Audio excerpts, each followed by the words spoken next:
الحمد للہ رب العالمین والصلاة والسلام علی خیر الانام محمد وعلی آلہ وصحبہ اجمعین۔ اللہ عز و جل جتنے حاضر ہیں اللہ تعالیٰ ان کو دنیا اور آخرت کی بھلائیاں عطا فرمائے، آمین۔ ہمارے ساتھ سیرت کی کتاب الرحیق المختوم ہے، جس میں ہم لوگ کل کے درس میں سن رہے تھے کہ اللہ کے نبی صلی اللہ علیہ وسلم نے نبوت کے چوتھے سال سے 10ویں سال تک، نبی بنائے جانے کے چوتھے سال سے 10ویں سال تک اللہ کے نبی صلی اللہ علیہ وسلم نے بہت سارے قبائل کو اسلام کی دعوت پیش کی۔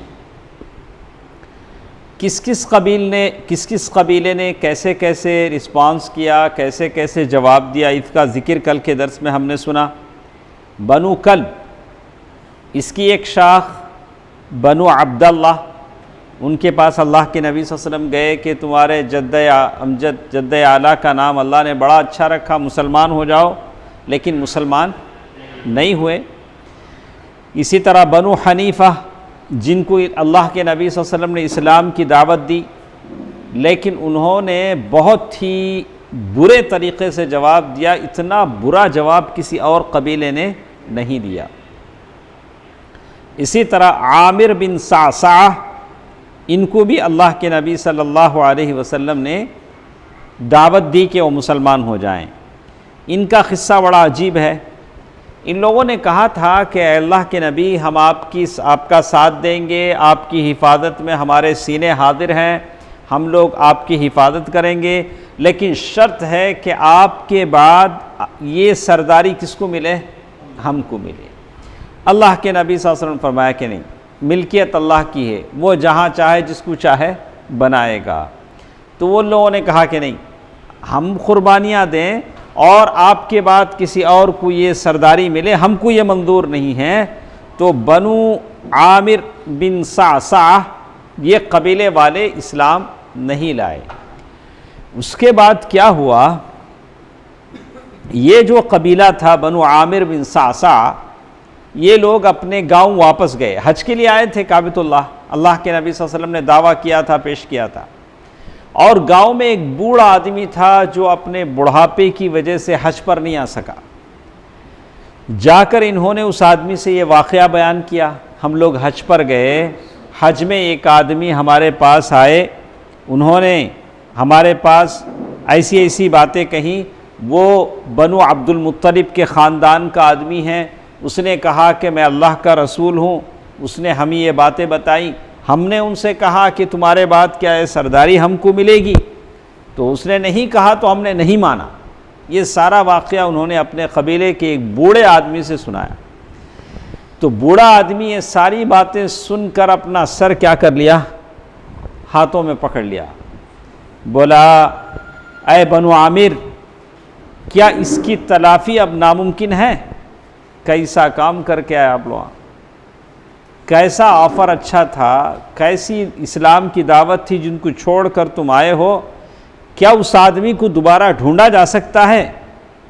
اس لیے کہ کسی اسماعیلی نے کبھی نبوت کا جھوٹا دعویٰ نہیں کیا۔ اس بوڑھے نے اپنے قبیلے کو بتایا کہ اللہ کے نبی صلی اللہ علیہ وسلم کا جو وعدہ تھا، جو باتیں تھیں، وہ کیا تھی؟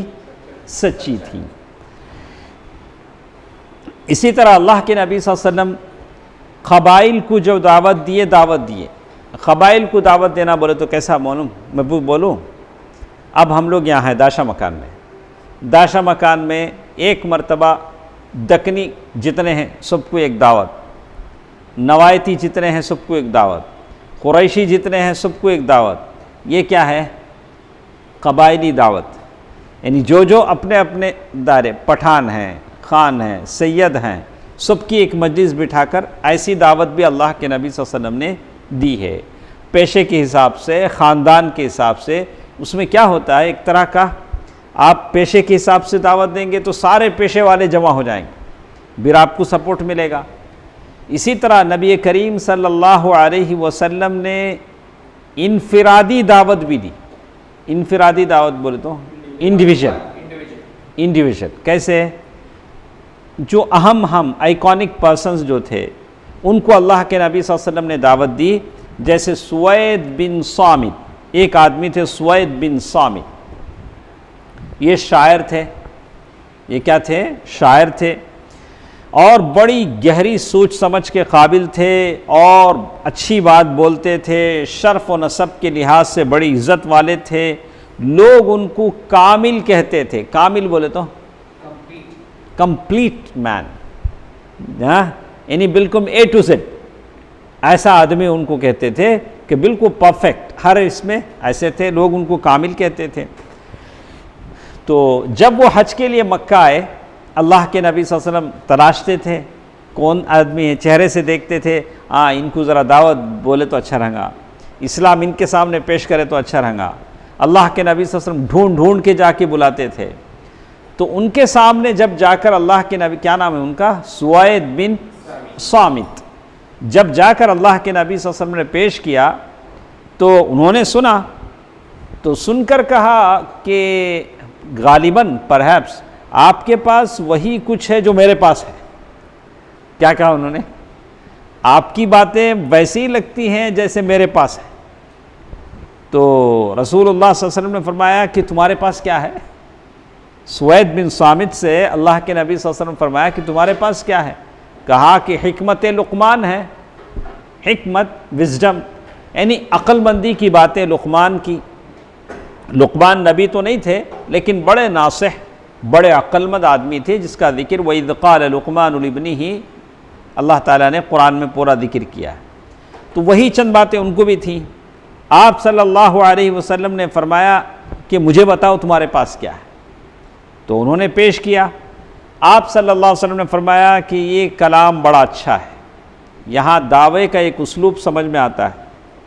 کبھی بھی دعویٰ میں نکلیں تو ہماری کوشش صرف یہ نہ ہو کہ ہم بولتے جائیں، سامنے والا سنتے جائے. کبھی کیا کرنا پڑتا ہے؟ سامنے والے سے بھی لے کو ڈالنا بولتے نہیں، سامنے والے سے بھی کیا کرنا پڑتا ہے؟ ہو سکتا ہے سامنے والے کی دماغ میں بہت سارے شبہات ہوں، آپ کی پرسنالٹی کو لے کر، آپ کے دعویٰ کو لے کر، آپ کے بیہیویئر کو لے کر، آپ کے اخلاق کو لے کر بہت سارے شکوک و شبہات ہوں. اس کو پہلے کیا کرنا پڑے گا؟ دور کرنا پڑے گا. پہلے گلاس میں سے گندے پانی کو نکالنا پڑے گا، اس کے بعد شفاف پانی کو گلاس میں ڈالنا پڑے گا. آپ سسٹم میں اینٹی وائرس ڈالنا چاہتے ہیں تو کیا کرتے ہیں؟ پہلے سسٹم فارمیٹ کرتے ہیں، اس کے بعد پھر آپ کیا کرتے ہیں؟ اینٹی وائرس ڈالتے ہیں. کیا صبغت اللہ؟ ویسے نہ کرتے ہیں، نہیں ایسے ہی اپلوڈ کر، ایسے ہی انسٹال کر دیتے ہیں. بالکل ایسی ہی ہے. یہاں اللہ کے نبی صلی اللہ علیہ وسلم کی سیرت بتاتی ہے کہ انہوں نے کہا کہ میرے پاس، آپ کے پاس وہی ہے جیسے میرے پاس. کہا کہ اچھا بولو تمہارے پاس کیا ہے؟ اللہ کے نبی صلی اللہ علیہ وسلم نے صبر سے سنا. حالانکہ نبی اکرم کو سننے کی ضرورت نہیں، اس لیے کہ لیکن اللہ کے نبی صلی اللہ علیہ وسلم کے اخلاق ہیں. اللہ کے نبی صلی اللہ علیہ وسلم نے ساری باتیں سنی، سن کر کہا کہ یہ بات یقیناً اچھی ہے، آپ جو بول رہے ہیں کیا ہے؟ اچھی ہے، لیکن میرے پاس جو کچھ ہے وہ اس سے بھی اچھا ہے. سامنے والے کو کیا نہیں کرنا؟ یہ نہیں کرنا، نہیں میرا سنو، تمہیں بند کرو، نہیں.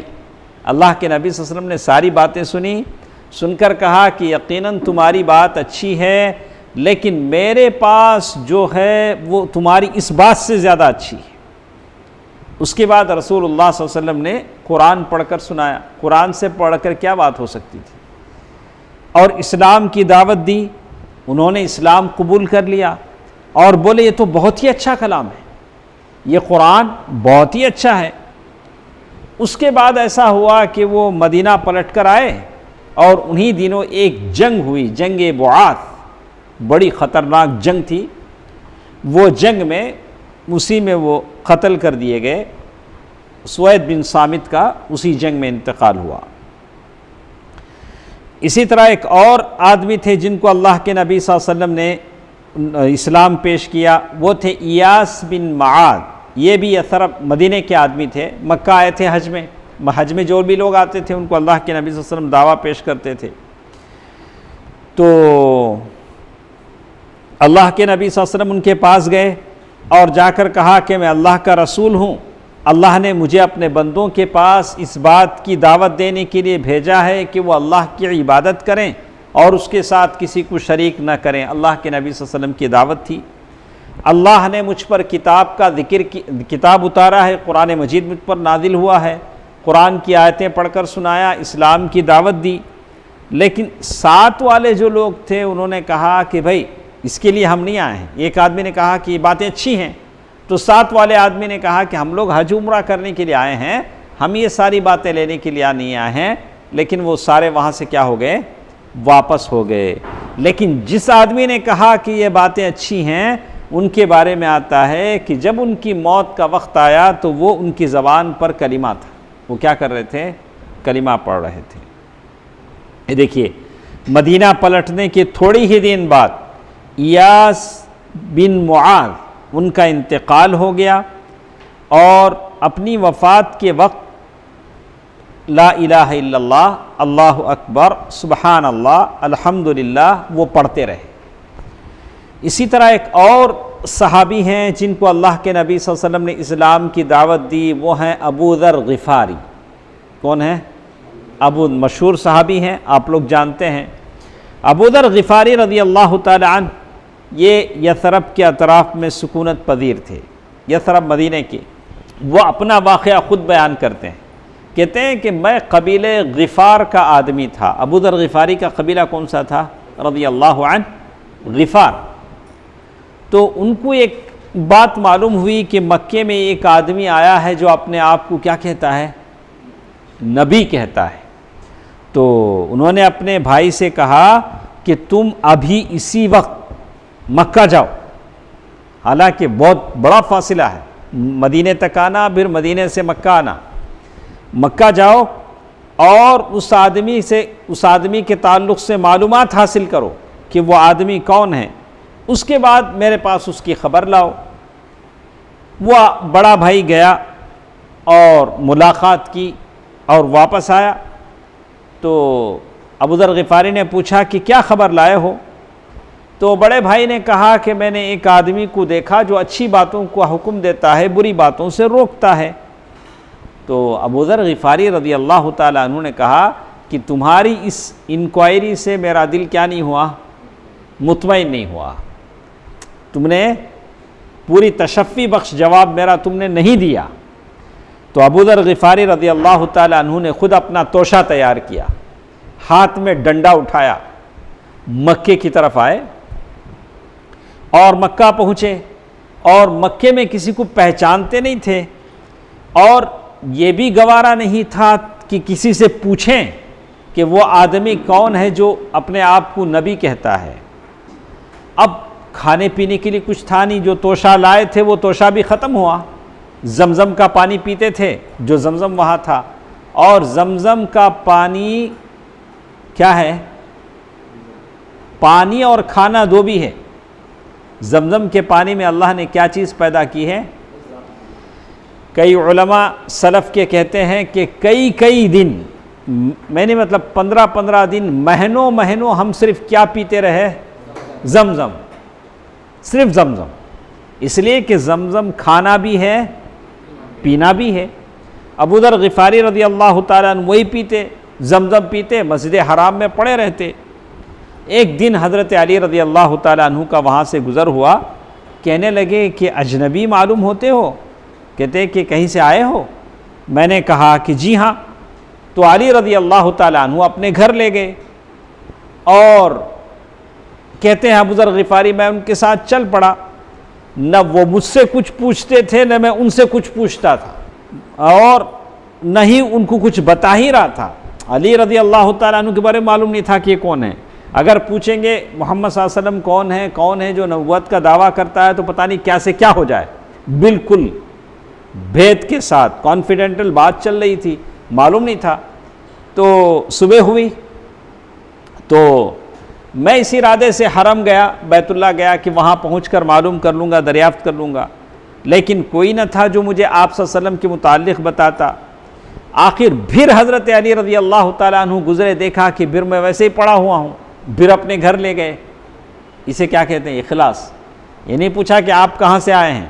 مہمان نوازی، عربوں کی مہمان نوازی. آج کل کیا کرتے ہیں، مجھے کسی سے دوستی کرنی ہے یا کسی سے کوئی کا عزت کرنی ہے، پہلے کیا پوچھوں گا؟ آپ کیا جاب کرتے ہیں؟ کیا پوچھوں گا پہلے؟ آپ کیا کرتے ہیں. اسی لحاظ سے آدمی ہماری کیا لگاتا ہے؟ وقات لگاتا ہے. ہماری جو حیثیت ہے اسی حیثیت کو پکڑ کر سامنے والا کیا کرتا ہے، ہماری کتنی قدر کرنی چاہیے، ہماری قدر کا معیار لگاتا ہے. جو دنیا دار لوگ ہوتے ہیں ایسے ہی کرتے ہیں، پہلے کیا پوچھتے ہیں. لیکن علی رضی اللہ تعالیٰ عنہ کو دیکھیے، انہوں نے کچھ نہیں پوچھا. دوسرے دن پھر گھر لے گئے اور یہ سوچا کہ شاید اس آدمی کو اپنا ٹھکانہ معلوم نہ ہو سکا. میں نے کہا کہ نہیں، بالکل میں یہ ہوں. تو انہوں نے کہا کہ اچھا میرے پاس چلو. تو علی رضی اللہ تعالیٰ عنہ نے اس وقت پوچھا کہ تمہارا معاملہ کیا ہے، تم کیوں یہاں مکہ آئے ہو؟ علی رضی اللہ تعالیٰ عنہ پوچھا. تو ابو ذر غفاری رضی اللہ تعالیٰ عنہ نے کہا کہ مجھے معلوم ہوا ہے کہ یہاں ایک آدمی مکے میں ایسا ہے جو اپنے آپ کو نبی کہتا ہے. میں نے اپنے بڑے بھائی کو بھیجا، بڑا بھائی آیا اور واپس آیا تو میں نے پوچھا کہ کیا بات ہے. بولا کہ ایک آدمی ہے، نیکی کا حکم دیتا ہے، برائی سے روکتا ہے، لیکن اس کے جواب سے مجھے تسلی نہیں ہوئی، تشفی بخش جواب نہیں آیا، اس لیے میں خود آ گیا. تو علی رضی اللہ تعالیٰ عنہ نے فرمایا کہ تم صحیح جگہ آئے ہو. کیا کہا؟ تم صحیح جگہ آئے ہو، چلو میں تم کو اس آدمی کے پاس لے چلتا ہوں. میں جہاں گھسوں تم میرے ساتھ کیا ہو جانا، وہیں گھس جانا. لیکن مکے والوں کو پتہ نہیں چلے کہ تم میرے ساتھ چل رہے ہو. دیکھا آپ نے، دعویٰ عقل مندوں کا کام ہے، بیوقوفوں کا کام نہیں. دعوت کے لیے کیا چاہیے؟ اگر بیوقوف دعویٰ کرے گا تو نفع کے بجائے نقصان ہو جائے گا. تو اس کے لیے عقل مندی کی ضرورت ہے، فراست کی ضرورت ہے، جو اللہ کی طرف سے عطا ہوتی ہے. اللہ تعالیٰ کے سے آدمی کو اس کے لیے دعا کرنی چاہیے. دعویٰ ایک ایسا کام ہے جو بالکل مدرب، یعنی بالکل تجربے کار، باصلاحیت لوگوں کے کرنے کا کام ہے، جس کے لیے سیکھا جاتا ہے، جس کے لیے تربیت لی جاتی ہے. ایسے آدھے سارے لوگوں کے کرنے کا کام یہ دعویٰ نہیں ہے. حضرت علی رضی اللہ تعالیٰ نے کہتے ہیں دیکھو میں اسی طرف جا رہا ہوں، اس آدمی کی طرف جا رہا ہوں جہاں اللہ کے نبی صلی اللہ علیہ وسلم کو تم دیکھنا چاہتے ہو. جہاں میں گھسوں وہاں تم بھی گھس جانا. ہاں اگر راستے میں کہیں کوئی خطرہ ہو، کوئی ڈاؤٹ ہو کہ کوئی ہم کو آبزرو کر رہا ہے، کوئی ہم کو فالو کر رہا ہے، تو کیا ہے، میں دیوار کی طرف میں مڑ جاؤں گا اس طرح سے جیسے میں اپنا جوتا ٹھیک کر رہا ہوں. تم نہیں رکنا، تم میرے پیچھے آ رہے ہو، تم کیا کرنا، سیدھے سامنے چلے جانا، تاکہ لوگوں کو معلوم نہ ہو کہ یہ آدمی اس کے پیچھے جا رہا ہے. سمجھے آپ؟ کتنا احتیاط، کتنا ان کے پاس یہ تھا. کہتے ہیں کہ جس طرح تمہارے لیے خطرہ ہے تو دیوار کی اس طرح جا رہوں گا گویا اپنا جوتا ٹھیک کر رہا ہوں، لیکن تم راستہ چلتے رہنا، تم راستہ چلتے رہنا. اس کے بعد حضرت علی رضی اللہ تعالیٰ عنہ روانہ ہوئے، میں بھی ساتھ ساتھ چل پڑا یہاں تک کہ وہ اندر داخل ہوئے، اور میں بھی ان کے ساتھ نبی کریم صلی اللہ علیہ وسلم کے پاس داخل ہوا اور میں مسلمان ہو گیا. ابو ذر غفاری کیا ہوئے؟ تو آپ سمجھ سکتے ہیں کہ ابتدائی دور میں نبوت کے 1 سال سے لے کر 10 سال تک کتنا خوفناک، دہشتناک ماحول تھا مسلمانوں کے لیے کہ وہ اپنی کھلی آزادی کے ساتھ کچھ بول نہیں سکتے تھے، کچھ کر نہیں سکتے تھے. تو کہتے ہیں اللہ کے نبی صلی اللہ علیہ وسلم نے ابو ذر غفاری رضی اللہ تعالیٰ عنہ کے مسلمان ہو جانے کے بعد کہا کہ ابو ذر اس معاملے کو پس پردہ رکھو. اس معاملے کو کیا رکھو؟ مطلب چھپائے رکھو. اپنے علاقے میں واپس چلے جاؤ، قبیلے غفار میں واپس چلے جاؤ. لیکن ابو ذر غفاری رضی اللہ تعالیٰ عنہ نے اور ساتھ ساتھ اللہ کے نبی سے فرمایا کہ جس دن تم کو خبر ملے کہ ہم غالب آ چکے ہیں تب تم ہمارے پاس آ جانا. لیکن اسلام ایک ایسی چیز ہے جب وہ آدمی کے سینے میں جاتی ہے تو کھلبلی مچا دیتی ہے، وہاں کسی طرح کا کوئی چھپنے چھپانے کا کوئی موقع نہیں ہوتا ہے۔ جیسے وہ عطر ہے، خوشبو ہے، ایک مرتبہ جب اس کا ڈھکن کھولا جائے تو خوشبو کیا ہو جائے؟ پھیل جائے۔ تو ابو ذر غفاری رضی اللہ تعالیٰ عنہ نے کہا میں ان کے درمیان ببانگ دہل اس کا اعلان کروں گا۔ کہا کہ اللہ کے نبی، میں اس نعمت کو پا لینے کے بعد واپس اپنا غفار جانے والا نہیں ہوں، میں کعبہ مقدسہ میں جاؤں گا، بالکل کھل کر اعلان کروں گا۔ اس کے بعد ابو ذر غفاری کہتے ہیں میں مسجد حرام میں آیا، قریش موجود تھے۔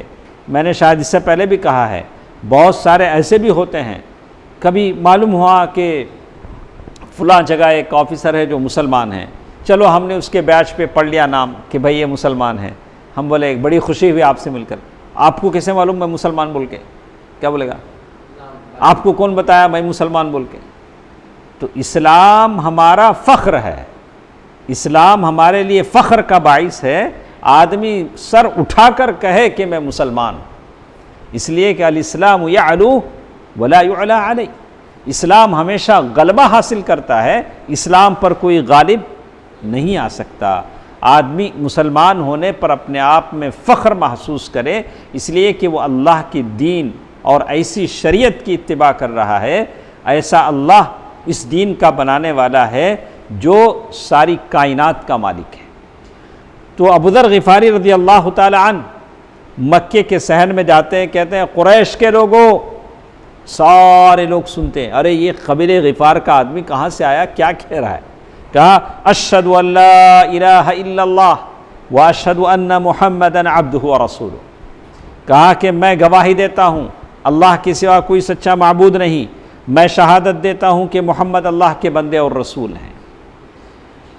اب جیسے ہی ابو ذر غفاری رضی اللہ تعالیٰ عنہ نے کہا، قریش نے کہا کہ ارے اس بے دین کی خبر لو، اس کے ٹھکانے لگاؤ۔ سارے لوگ مجھ پر ٹوٹ پڑے، اتنا مارا مجھے لگا کہ میں مر جاؤں گا۔ تو کہتے ہیں کہ عباس رضی اللہ تعالیٰ عنہ وہاں آئے، آ کر جھک کر دیکھا، ان کو پتہ چلا کہ یہ قبیلہ غفار کا آدمی ہے۔ قریش کے لوگوں سے کہا کہ اے قریش کے لوگوں، یہ قبیلہ غفار کا آدمی ہے، تمہارا تجارتی سفر جب ہوتا ہے، تمہارے قافلے جب گزرتے ہیں تو قبیلہ غفار کے اوپر سے گزرتے ہیں، کیا قبیلہ غفار کے لوگ تم کو گزرنے دیں گے؟ ان کے آدمی کو تم مار رہے ہو۔ تب جا کر لوگوں کو ہوش آیا، بولا نہیں اچھا قبیلہ غفار کے آدمی ہیں، تب ان کو چھوڑا۔ لیکن تب تک یہ کیا ہو چکے تھے، آدھے سارے انہوں نے خوب مار پڑی تھی۔ لیکن ایمان بھی ایسی چیز ہے کہ ایمان کبھی کیا ہوتا ہے، سرد نہیں پڑتا ہے۔ ایمان ایک جوالا مکھی ہے جس میں سے ہمیشہ ایسے ہوتے ہیں، جو شخص ایک مرتبہ ایمان کی حقانیت کو پا لیتا ہے، اس کی کوشش ہوتی ہے کہ سارے مسلمان ہو جائیں، سارے اس کے ساتھ جنت میں جانے کے اہل بن جائیں، قابل بن جائیں۔ دوسرے دن وہی خانہ کعبہ کا صحن ہے، وہی قریش بیٹھے ہیں، وہی ابو ذر غفاری جاتے ہیں، پھر وہی اعلان ہوتا ہے۔ کون سے دن؟ دوسرے دن بھی وہی مار پڑتی ہے، اور ابو ذر غفاری رضی اللہ تعالیٰ عنہ آتے ہیں، پھر وہی دخل اندازی ہوتی ہے، اور پھر اس طرح سے ابو ذر غفاری رضی اللہ تعالیٰ عنہ کی جان بچتی ہے۔ اس کے بعد کہتے ہیں اللہ کے نبی صلی اللہ علیہ وسلم نے ایک اور آدمی تھے، اس سے پہلے کس کا ذکر ہم نے سنا؟ ابو ذر غفاری رضی اللہ تعالیٰ عنہ۔ طفیل بن عمرو دوسی، کیا نام ان کا؟ طفیل بن عمرو دوسی، قبیلہ دوس کے آدمی ہیں۔ یہ شریف انسان شاعر تھے، بڑے اچھے شاعر تھے، سوجھ بوجھ کے مالک تھے، اپنے قبیلے کے سردار تھے، اور ان کو یمن میں سرداری حاصل تھی، یمن کے سرداروں میں سے ایک تھے۔ نبوت کا 11واں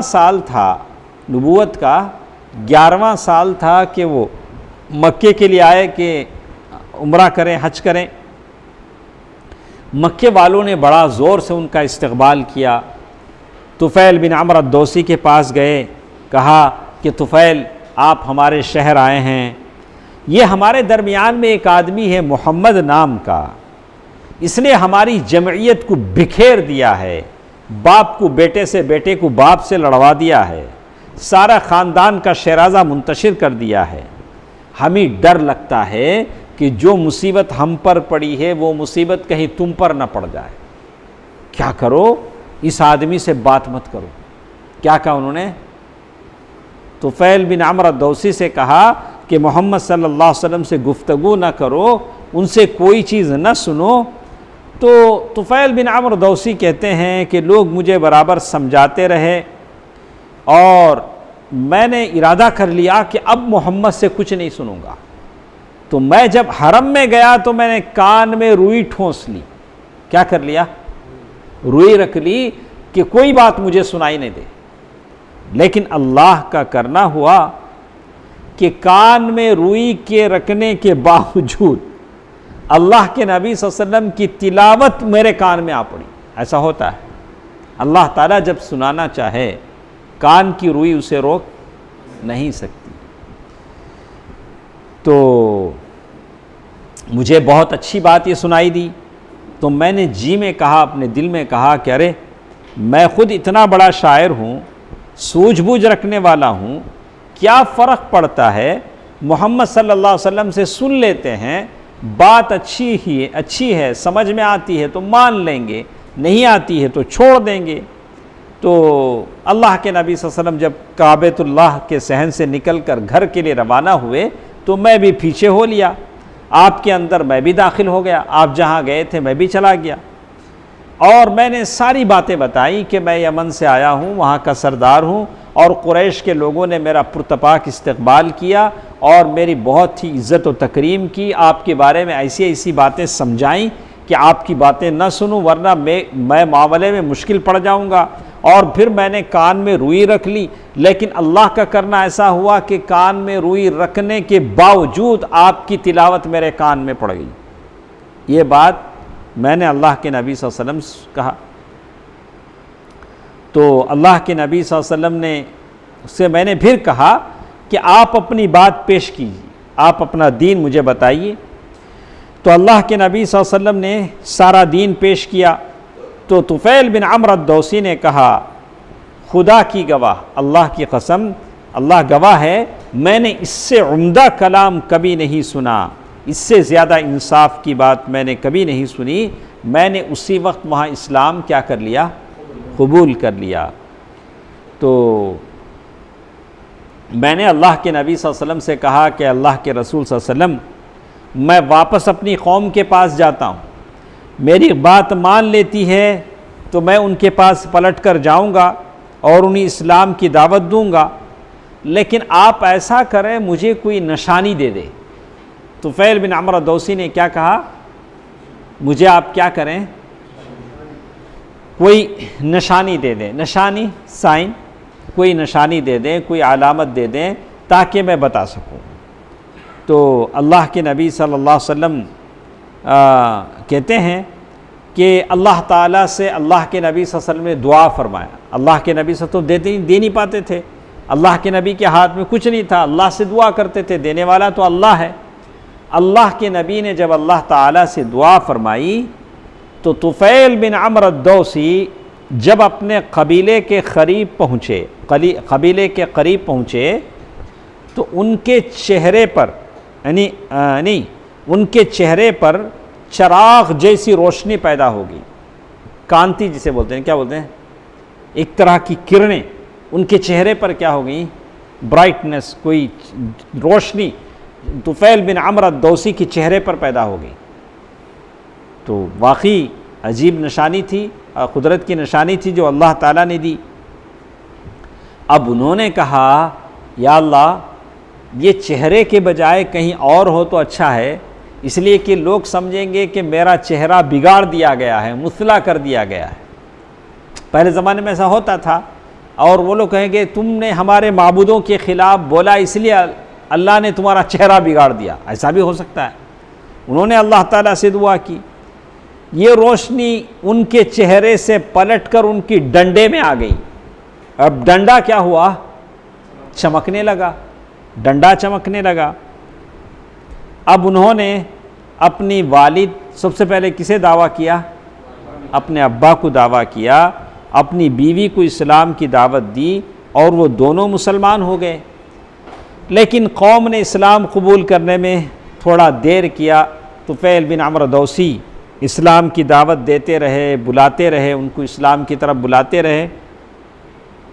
اور غزوہ خندق کے بعد، لیکن صحیح بات یہ کہ صلح حدیبیہ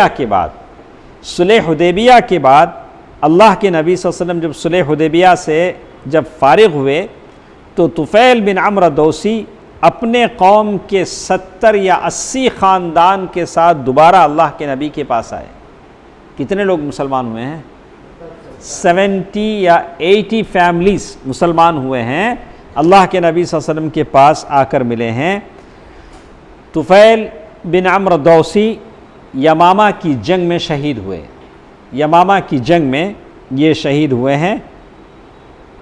ابن ہشام کی روایت میں ہے، رحمۃ للعالمین کی روایت میں ہے، یمامہ کی جنگ میں ان کی شہادت ہوئی. تو اس طرح سے اللہ کے نبی صلی اللہ علیہ وسلم ہر ایک کو پرسنل دعوت پیش کیا کرتے تھے. اسی طرح ایک اور آدمی ہیں ضماد ازدی. کیا ہے نام ان کا؟ ضماد ازدی. یہ قبیلے ازدشنوا قبیلے کے ہیں. یہ کیا کرتے تھے؟ دیکھیے یہ بھی بڑا انٹرسٹڈ ہے، سننے کی چیزیں سنا بھائی. ضماد ازدی یہ کیا کرتے تھے؟ جھاڑ پھونک کا کام کرتے تھے. جھاڑ پھونک کا کام کرنا کہ تو یعنی آسیب اتارنا. بڑے میں آ جاتے نہیں کسی کے اوپر، اس کو کیا کرتے تھے؟ اتارتے تھے، جن بھوت اتارتے تھے. ضماد اسدی. تو یہ مکہ آئے حج کے لیے. مکے کے احمقوں نے ان کے پاس جا کر کہا کہ دیکھو بڑے آدمی ہو اور بڑے لوگوں سے جن اتارتے ہو، کہ ایسا نہ ہو کہ تم کیا ہو جاؤ، تم محمد صلی اللہ علیہ وسلم کے دیوانے ہو جاؤ. ایسا نہ ہو کہ محمد صلی اللہ علیہ وسلم سے ملاقات کرو، ان کی باتیں سنو. لیکن ضماد ازدی انہوں نے کہا کہ ہو سکتا ہے کہ محمد صلی اللہ علیہ وسلم پر بھی کوئی آسیب اثر ہو گیا ہو، میرے ہاتھ سے اللہ ان کو شفا دے دے، ایسا ہو سکتا ہے. تو انہوں نے کہا کہ چلو محمد صلی اللہ علیہ وسلم سے مل لیتے ہیں، معلوم ہو جائے گا. تو آپ سے ملاقات کی اور کہا کہ اے محمد صلی اللہ علیہ وسلم، میں آسیب اتارنے کے لیے جھاڑ پھونک کیا کرتا ہوں. آسیب شیطان جن اتارنے کے لیے جھاڑ پھونک کرتا ہوں.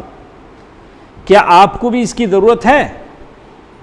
کیا آپ بھی رقیہ کرانا چاہتے ہیں؟ تو اللہ کے نبی صلی اللہ علیہ وسلم نے جواب میں فرمایا مجھے ضرورت تو نہیں ہے، لیکن میرا جواب آپ سن لیں، اتنا بس ہے. اللہ کے نبی صلی اللہ علیہ وسلم نے جواب میں کیا کہا دیکھیے.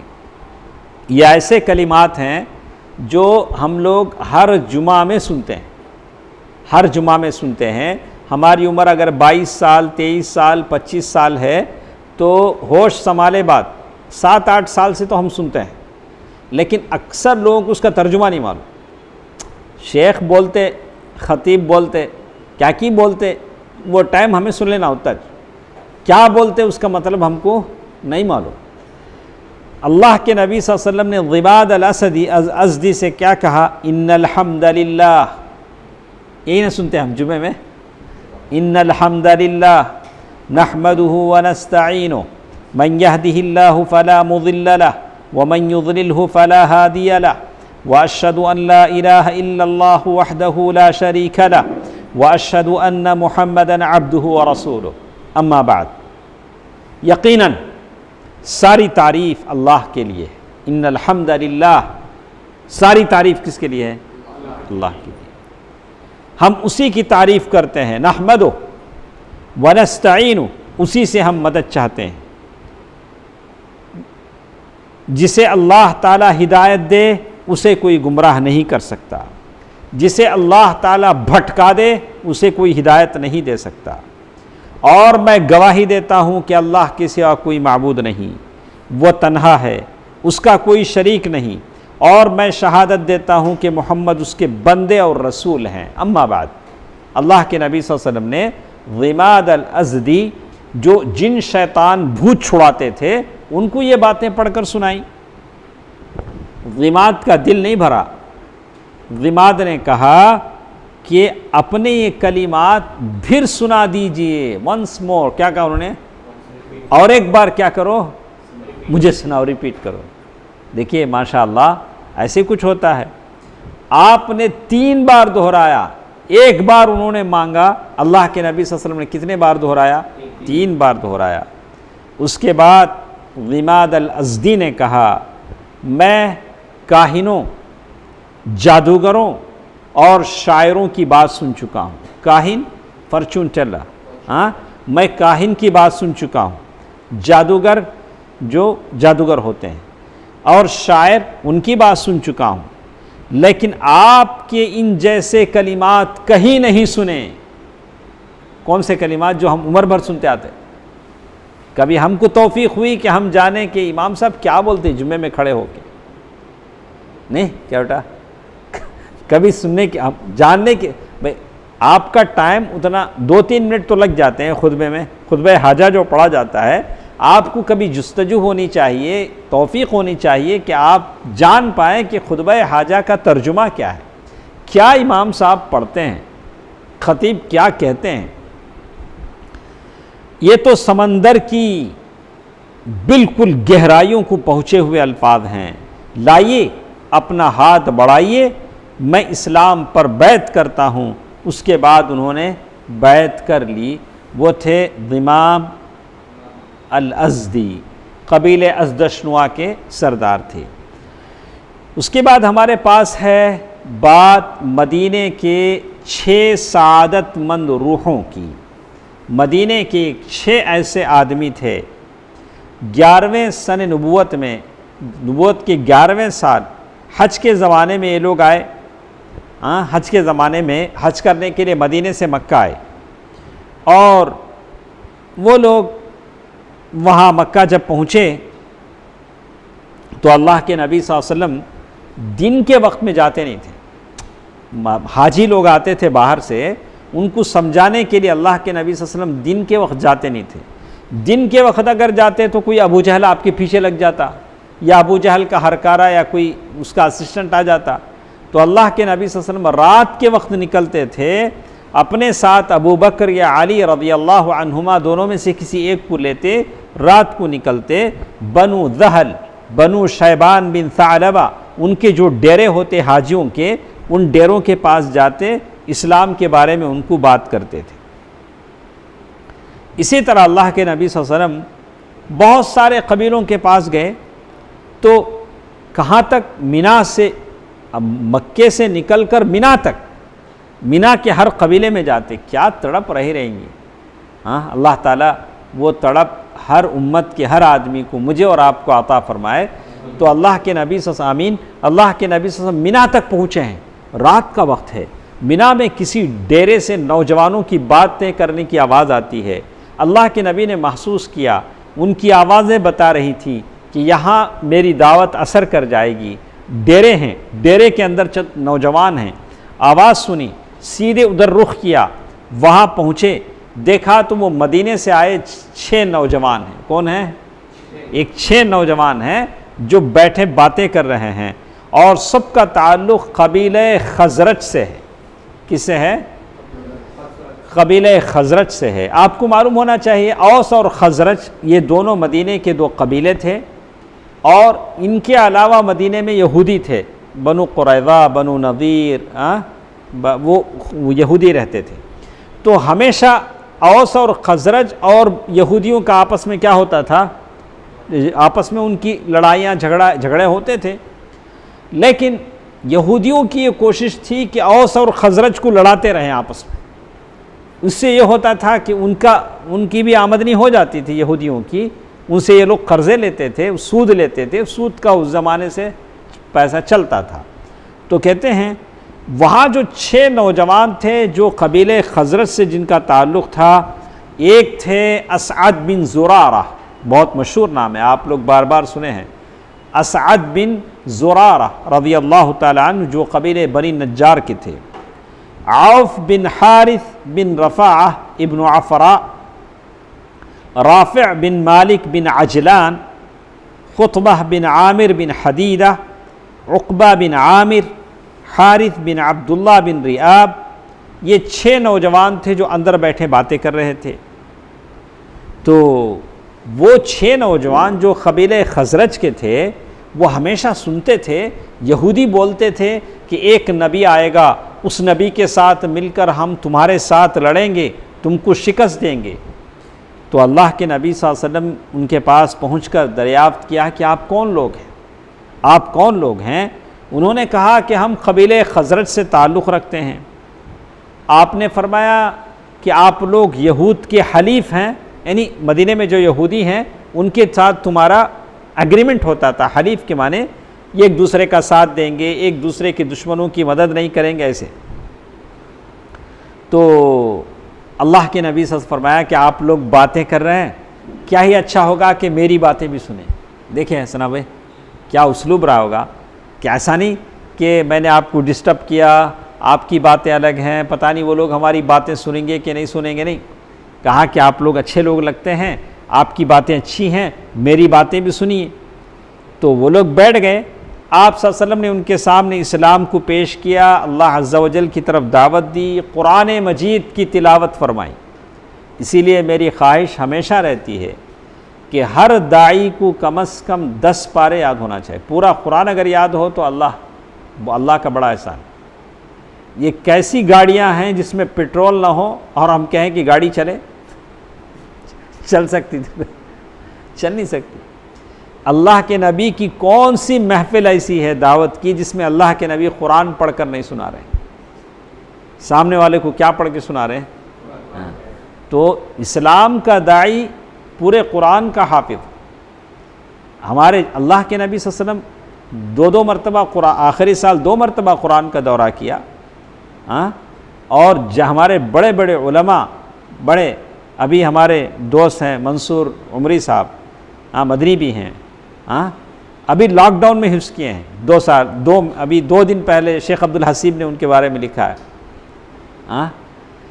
تو آپ داعی ہیں، تو آپ کی ذمہ بنتا ہے کہ آپ قرآن کی آیتوں کو یاد کریں، یہی ہمارا ہتھیار ہے۔ قرآن کی آیتیں آپ اسے پڑھ کر سنائیں۔ دعوت کے میدان میں یہی چیزیں ہیں جو اسباب ہیں۔ تو کہتے ہیں کہ قرآن کی آیتیں پڑھ کر سنائیں۔ انہوں نے آپس میں ایک دوسرے کی طرف دیکھا، وہ جو 6 آدمی تھے ایک دوسرے کی طرف دیکھا، کہا کہ یہ تو وہی نبی معلوم ہوتا ہے، یہ تو وہی نبی معلوم ہوتے ہیں جن کا ریفرنس دے کر، حوالہ دے کر یہودی تم کو ڈراتے ہیں۔ ایک نبی ہمارے اندر پیدا ہوگا، اس نبی کو ساتھ لے کر ہم تمہارے ساتھ جنگ کریں گے۔ ارے تو وہ نبی خود ہمارے آنکھوں کے سامنے موجود ہے۔ اگر اللہ کی نعمت ایسے مل جائے تو کیا لوگ پیچھے ہٹیں گے؟ کیا ہوا؟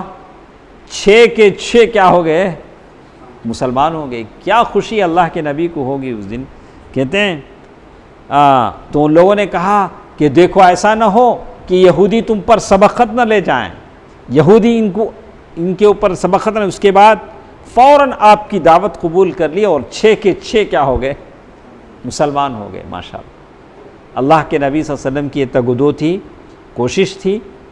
یہ مدینے کے سب سے عقل مند آدمی تھے، 6 آدمی، اور جیسے یہ 6 آدمی مسلمان ہوئے، انہوں نے کہا کہ ابھی جنگ بعاث ہمارے بیچ میں ہوئی ہے اور لوگوں کے بیچ بغض و عداوت کا مزاج بنا ہوا ہے، ہم جائیں گے اللہ کے دین کو ان کے سامنے پیش کریں گے۔